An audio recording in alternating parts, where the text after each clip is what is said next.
Hello everyone, it's Demon Mist here. Today we're going to be working on moving forward with the e-paper display handheld gaming system that I'm working on. And so the issue is that I have this 2.13 inch e-paper hat, and that sits on top of a Raspberry Pi Zero 2W. And I need to get power to that, so I'm using this UPS hat. And what it allows me to do is take a LiPo battery and both manage recharging it through the board, but also transmitting that power to the Raspberry Pi. And the way that it does that is pretty interesting. It uses these 6 pins here, which are spring loaded, and they press up against these specific 6 pins on the Raspberry Pi. And that's great. It's a really clever way to get power. And, you make this sort of like a little stack, and that's kind of cool. The problem is the stack is too big. So if I have the joystick here and the stack is there, it's just clunky. And I want this to be kind of a slick device. I want it to be as thin and easily held as possible. So I want to take this off of here and essentially have the buttons directly on top of it. And that way, the form factor here is a lot sleeker.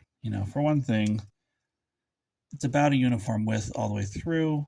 I can make a nice 3D printed case that'll fit all this with nice rounded edges, easy to hold, maybe some contours on the back.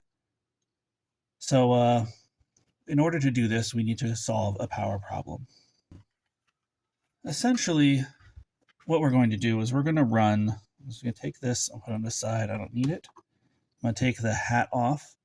When you do this, the e-paper hat, try not to do it from one side only, because you'll bend the GPIO pins if you do that. See, I bent it anyway. We basically have to take, and before you solder anything in the world, always unplug it, every time. I don't care if it has an off switch and you think it's going to be fine. Fastest way to have to buy new parts is to solder things while they're still plugged in. So essentially we need to take these 6 pins here and solder them to those 6 pins there. And we need to do it in a way that doesn't take up too much room and is nice and sturdy. So to do so, I am going to solder the back of this board so I can leave these cool pins intact to the back of that board.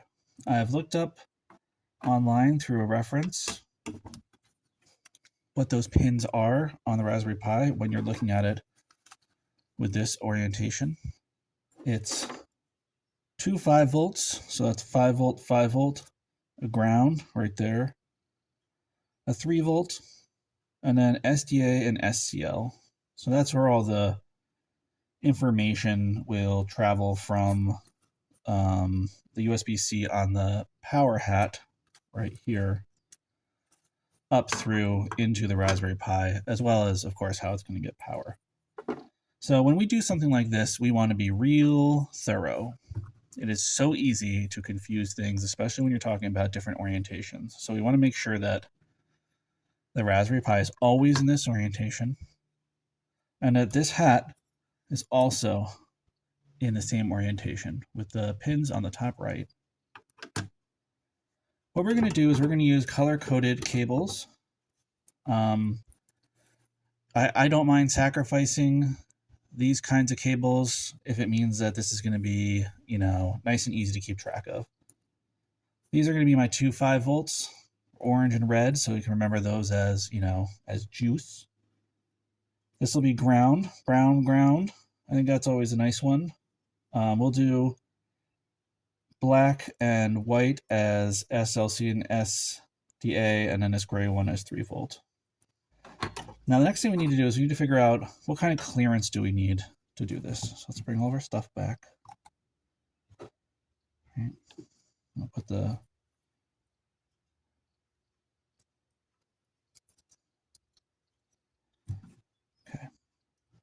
pretty basic. We don't really need that much clearance at all. We just need a cable that goes from essentially here to here. Now these cables are a little stiff, and so you really want them to be the right length. And the best way to do that is to start on one side.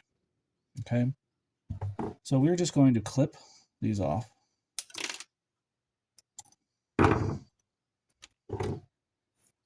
I now need to expose the wires underneath, and I'm going to use some wire strippers for that. They do not need to be long. We just want a little bit, just enough to go on one of those little nubs, and we don't want them too long because if they're too long, they can touch each other. So we're looking for probably about an 1/8 inch.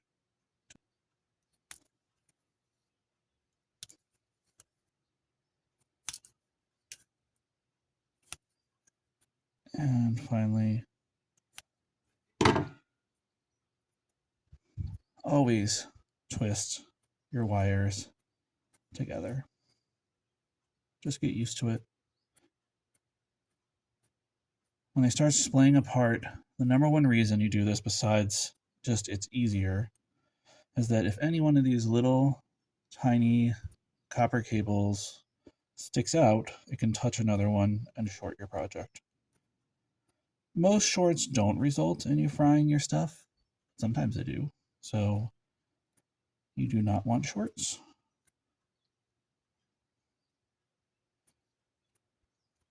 You'll probably have to touch them up as you go. There's probably tools that do this or whatever, but I'm just gonna use my fingers. All right, because this is challenging to do, I'm going to actually remove each of these wires individually and do them all individually. I'm going to use another clip, if possible, to hold it where I want it to be. Where I want it to be is right here.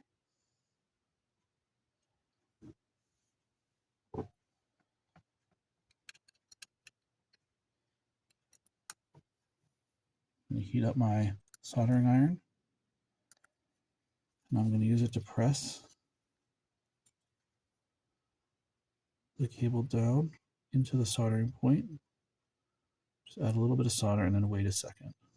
Now, if you do this right, you'll melt the solder, and then when you let go, it'll stay there. Deal. I want to see if we can get them right next to each other, ideally touching each other. We're going to add just a little bit extra flux right there.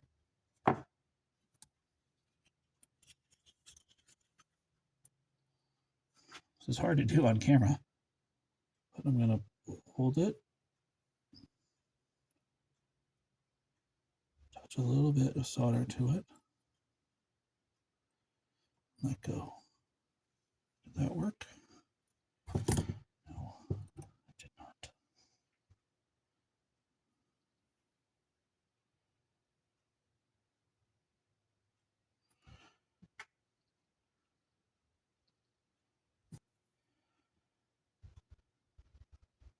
There. Then you hold the wire in place but let go with the soldering iron. I am not some amazing solderer. I'm just a guy, but you get better over time, and there's only one way to get good at stuff. I'm going to trim this one down a little bit. It's getting tight in here. I'm going to retin the soldering iron. We're going to put it right up against the point we want to solder. We're going to let the solder flow.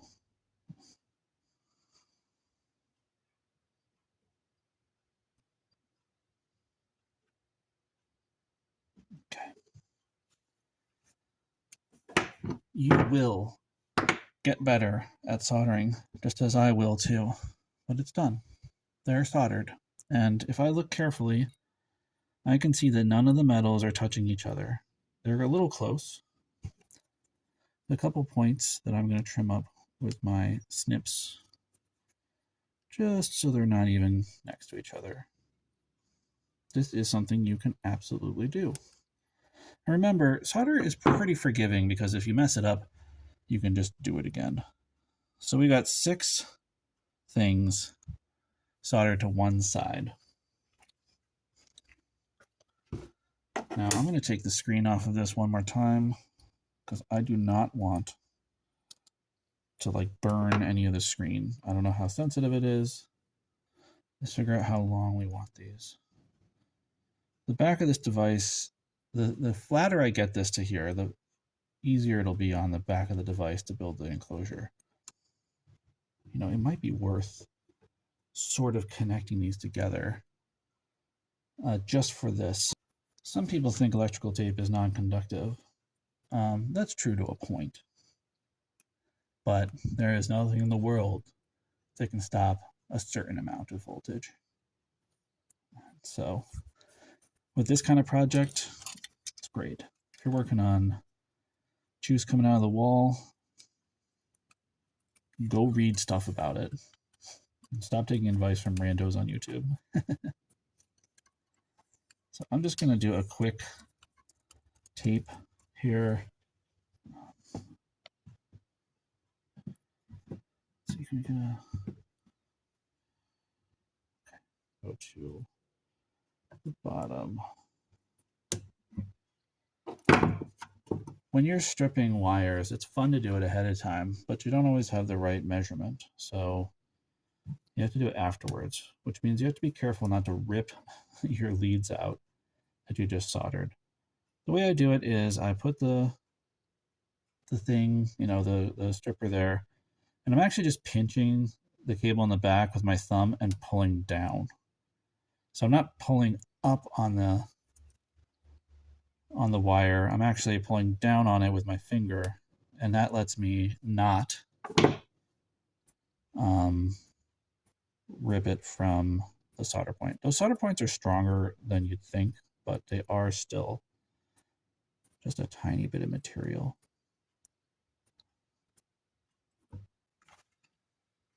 We'll see if we can make this work. I have this tiny, it's tiny for woodworking, not tiny for this. Okay, it's holding it exactly where we need it. I now have 2 free hands. This is good news. Let us apply some flux. Do it to all of them. You can reflux later. I use a lead-free solder. The reason for that is I don't like breathing in lead fumes. Some people say it's harder to work with. It's the only thing I've been working with, so I don't know about that. Might be. Just tin the tip a little bit. Hold it right there.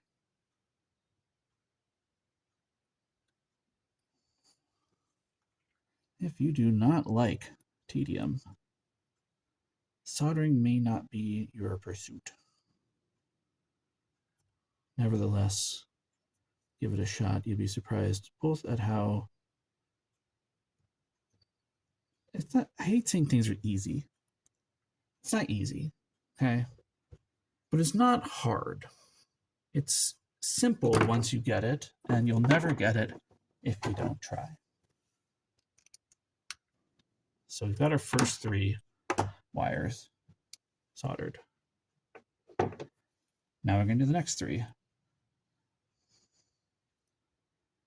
Now, it would have been great if the way this was oriented, the ones on the bottom could be covered up by the ones on the top, but it's just not how it went. You know, this spatial reality of the situation is not that. We're going to do these one at a time because they're bent. We're going to change our approach. We're going to get the old solder off of the soldering iron, put some fresh solder on there. We're going to do a little bit more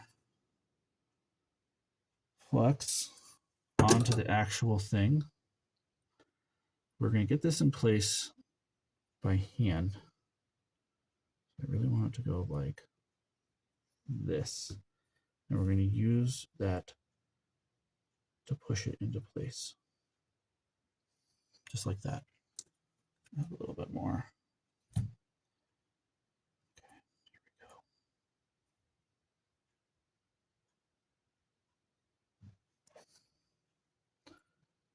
That worked.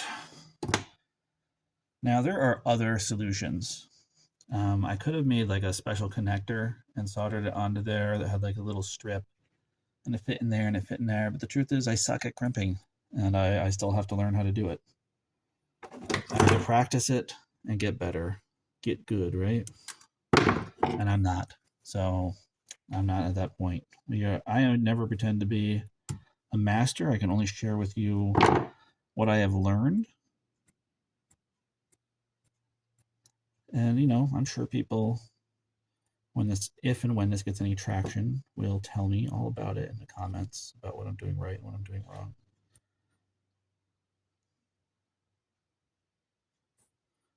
Let's face it, they're not going to tell me what I'm doing right. All right. Is this correct? Maybe. We'll find out when we plug it all in. Let's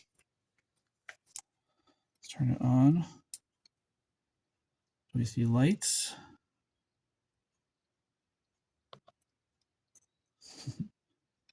No.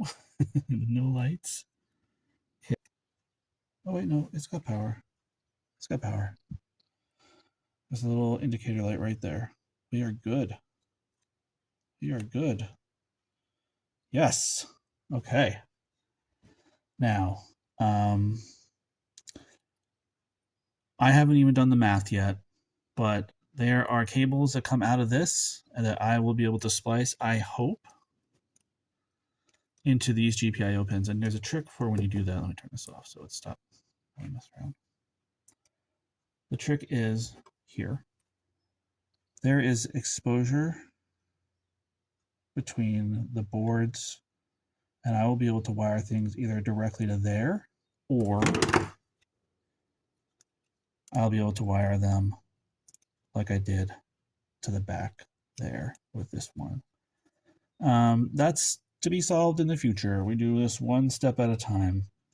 Sometimes, you don't have it all planned out ahead of time, and that bites you in the butt.